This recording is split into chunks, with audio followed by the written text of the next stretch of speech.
هي الحلقات تحفظني بآيات من القرآن، هي الحلقات تملأني بحب المصطفى العدنان، هي الحلقات تحفظني بآيات من القرآن، هي الحلقات تملأني بحب المصطفى العدنان، وأخلص نيتي دوما لرب واحد ديان بروح ملؤها طهر. Sure Fatir tefsiri 9. ayetten başlayıp okuyayımız inşallah. Bismillah, elhamdülillah, ve salatu ve selamu ala Resulillah. Esselamu aleyküm ve rahmetullahi ve berekatuhu. Tövende dehtanlığa İbn Kesir rahimahullah'ın Kur'an-ı Kerim tefsiri Uygurca tercümesi Fatir suresi 9. ayetten başlayıp okuyayımız inşallah. Ba'de euzu billahi mineşşeytanirracim. Allah şamallarını evetip onun bilen bulutunu kozgaydı. Biz bulutlarını ölük yani qaqjıraq bir yerge haydaymiz. Bulutun yağmur yağdırımız. Şu yağmur bilen ölgen ziminni terildirimiz. Ölüklerinin terildirilişi en şundaqdır. Kimi ki dünyada şerep izleydiken, şerepnin hemmesi Allah'a mensup. Onu Allah'tan tilisin. Yaxşı söz Allah'ın dergahıga örleydi. Yaxşı emel onu kötürüdü. Peygamberge karşı heli mekerlerini tüzdiğanlar qattiq azapqa duçar boludu. Ularning heli mekeri işq aşmaydı. Allah sileni yani eslinglar Adem aleyhisselamni tuproqdan yarattı. Andın abi menidin peyda kıldı. Andın sileni ayaldan ibaret bir cüp kıldı. Her qandaq ayalının hamildar boluşi ve tug'ushi Allah'ın ilminin sırtıda emas. Her qandaq adamның ömrünün uzun yoki qisqa boluşi lavhul mahfuzda yozilgan. Bu hakikaten Allah'a asan. Ölgenden keyinki hayatlıqның delilleri to'g'risida.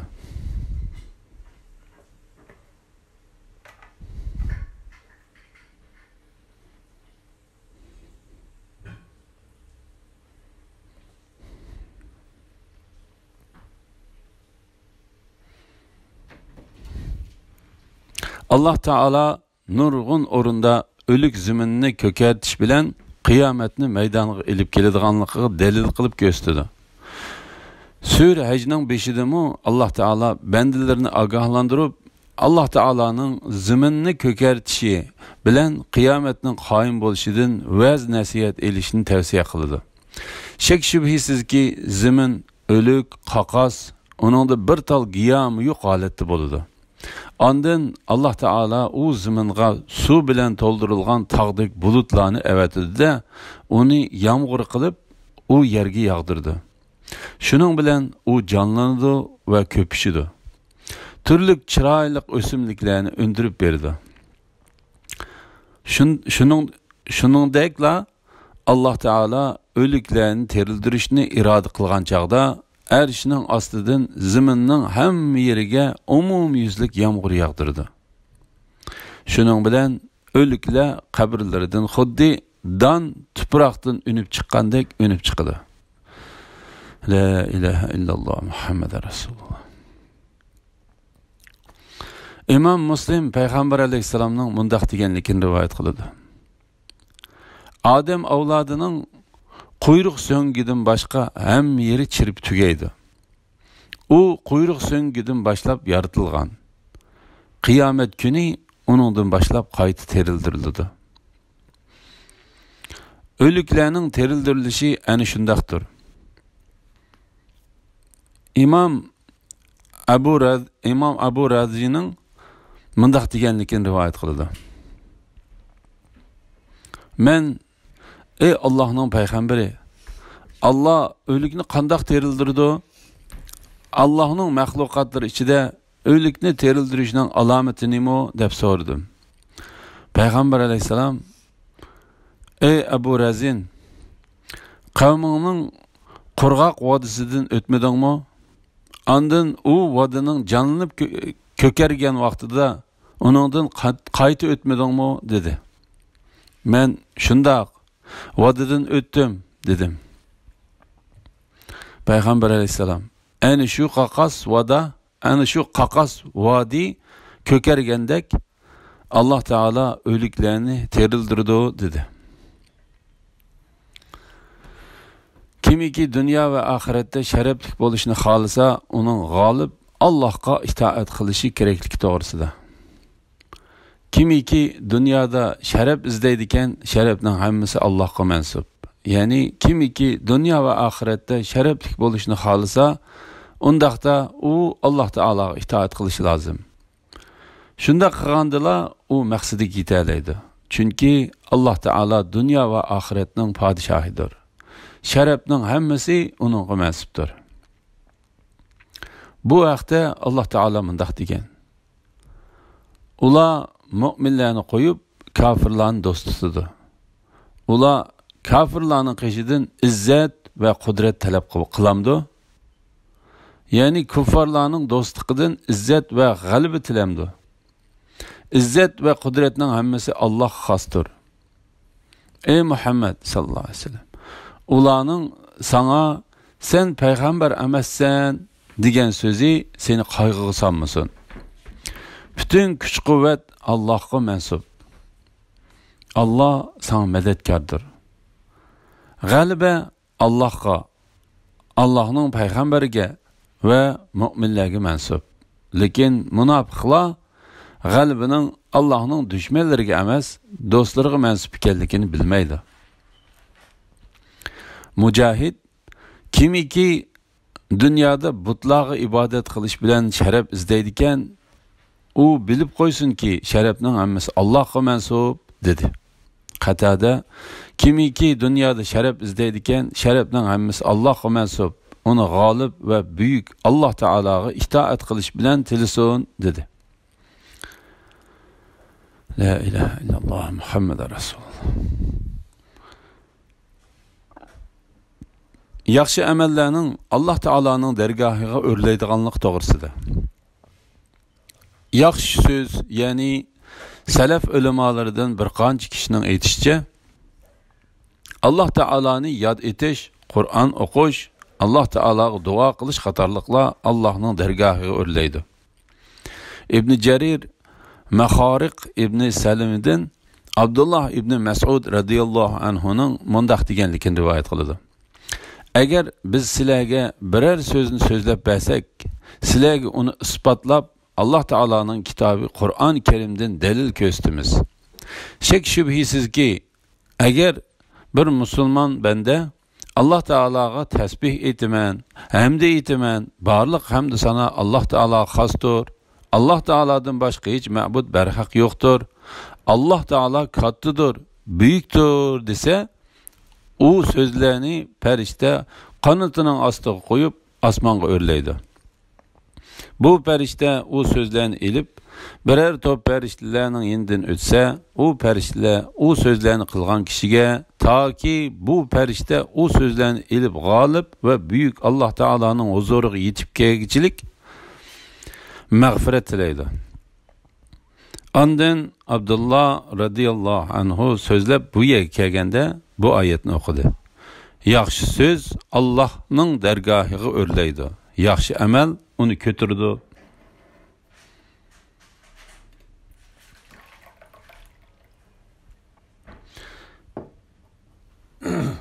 İmam Ahmed Nu'man ibn Bashir radıyallahu anhu'dan Peygamber aleyhisselamның mundaq deganligini rivoyat qiladi.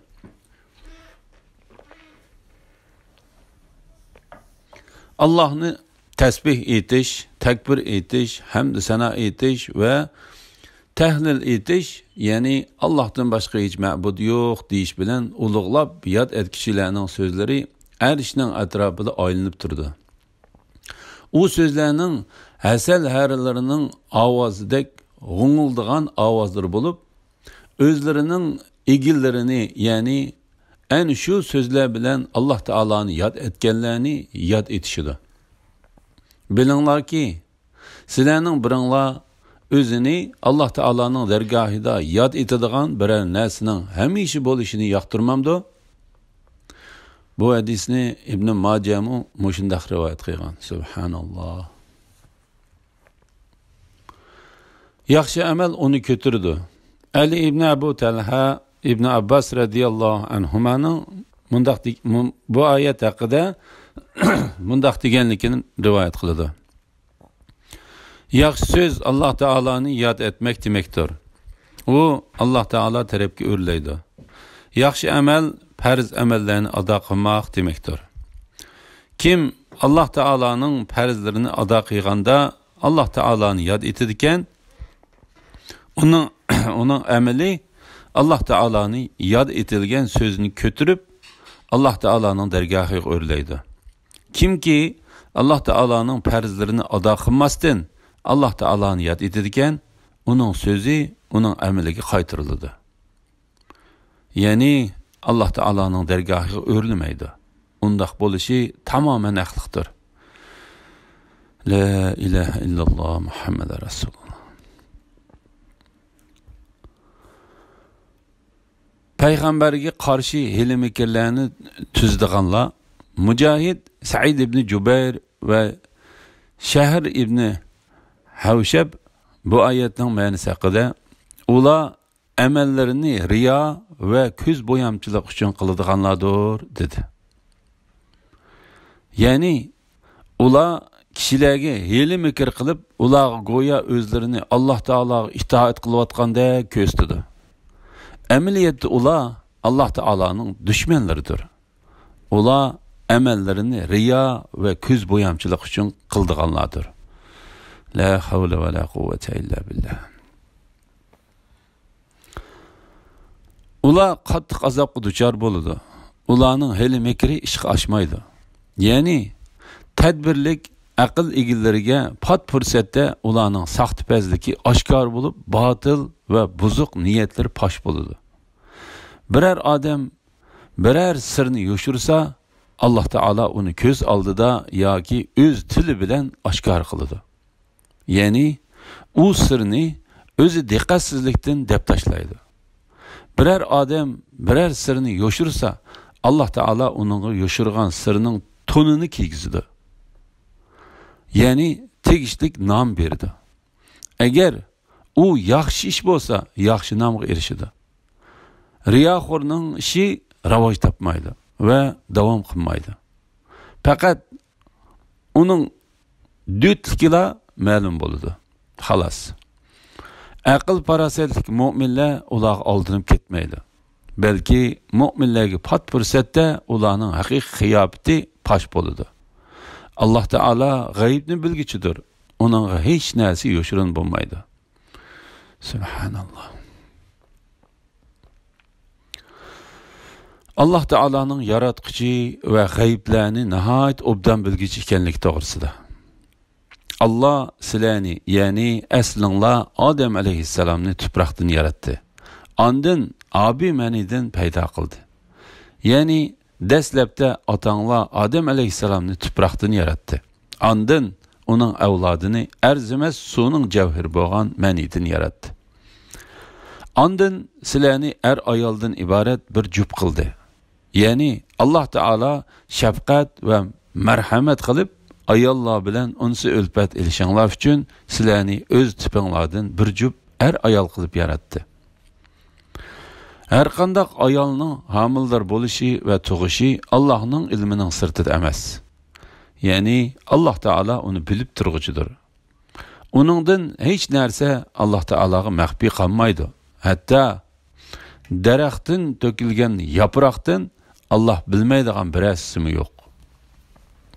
Mayli qorong'u yer ostidagi biror dona uruq bo'lsin, mayli ho'l yoki quruq narsa bo'lsin, hammasi Allohga ma'lum bo'lib, Lavhul Mahfuzda yozilgandir.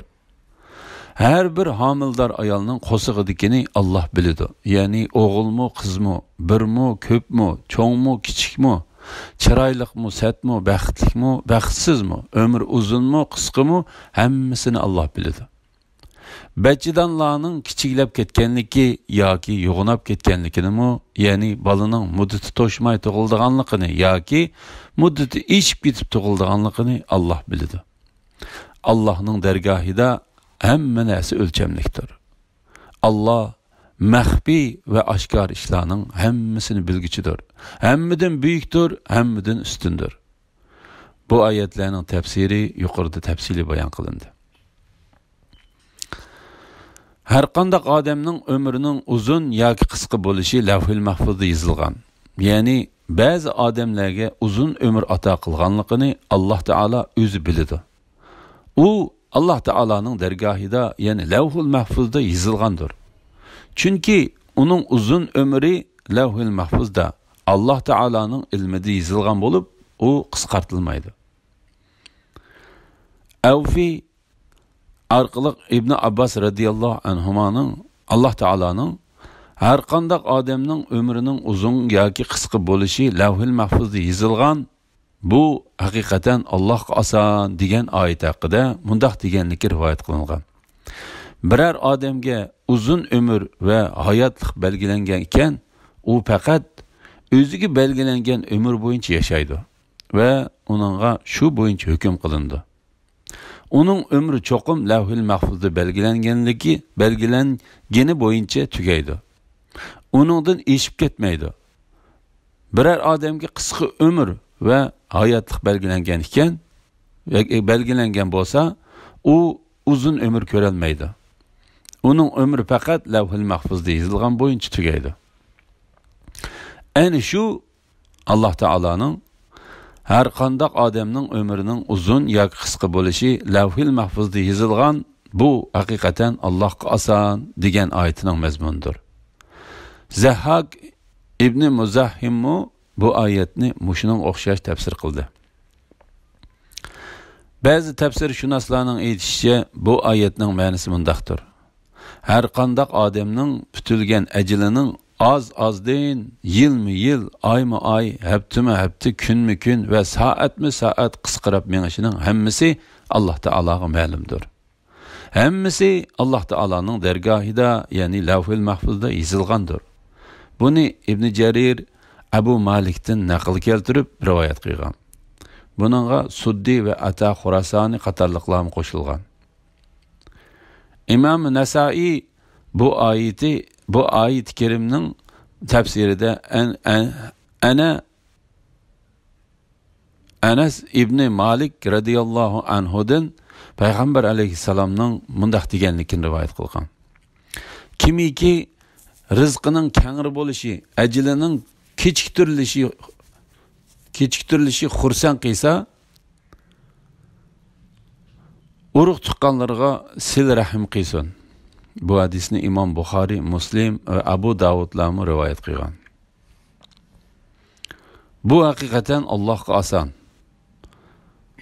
Ya'ni Alloh taolaning har qanday odamning umrining uzun yoki qisqa bo'lishini bilish va barliq mahluqotlarning ahvolini tafsili bilish Alloh taolaga o'ng'aydir va osondir.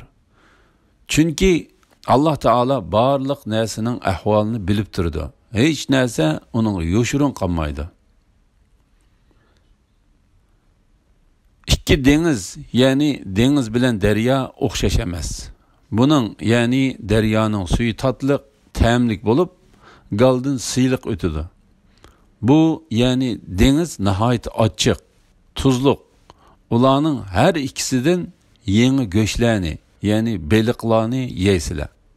Dengizdan sizlar taqaydigan zinnat buyumlari, ya'ni unchi marjonlarni chiqarsizlar.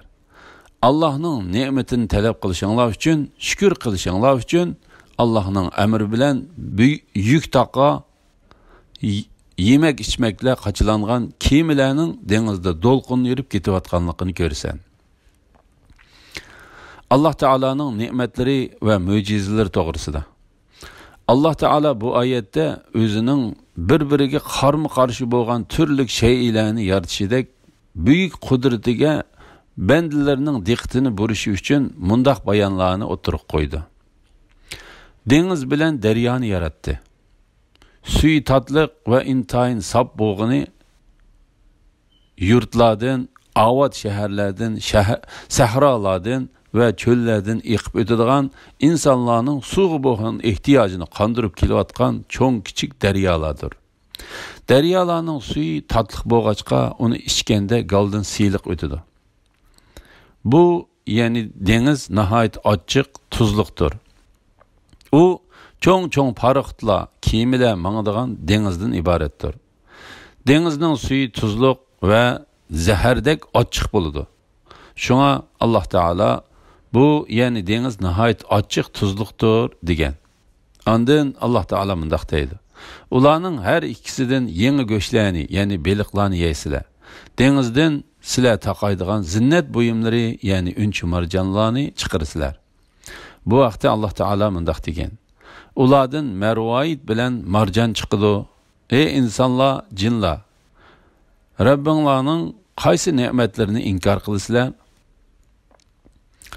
Allah'ның emri bilen yüktak, yemek içmekle kaçılangan kimilerinin denizde dolqun yerip ketiyotganligini görsen.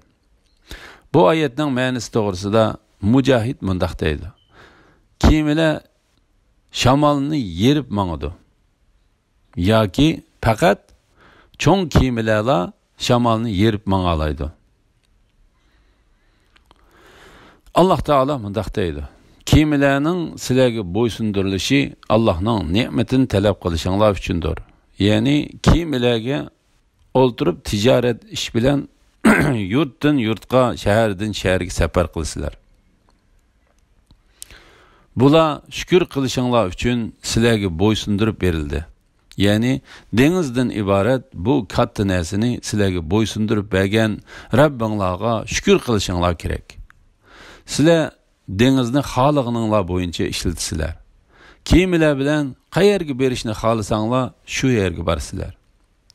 Hech qanday to'salg'iga uchramasdan Allah Taolaning qudrati bilan tinch amon safar qilasizlar. Allah Taala haqiqatan osmonlardagi va zimindagi narsalarni sizlarga bo'ysundirib berdi.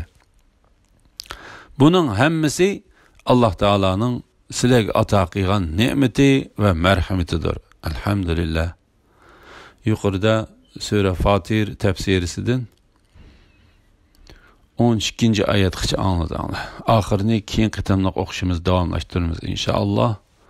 Va sallallohu ala Muhammad va ala alihi va sahbihi va sallam. Assalomu alaykum va rahmatullohi va barakatuh.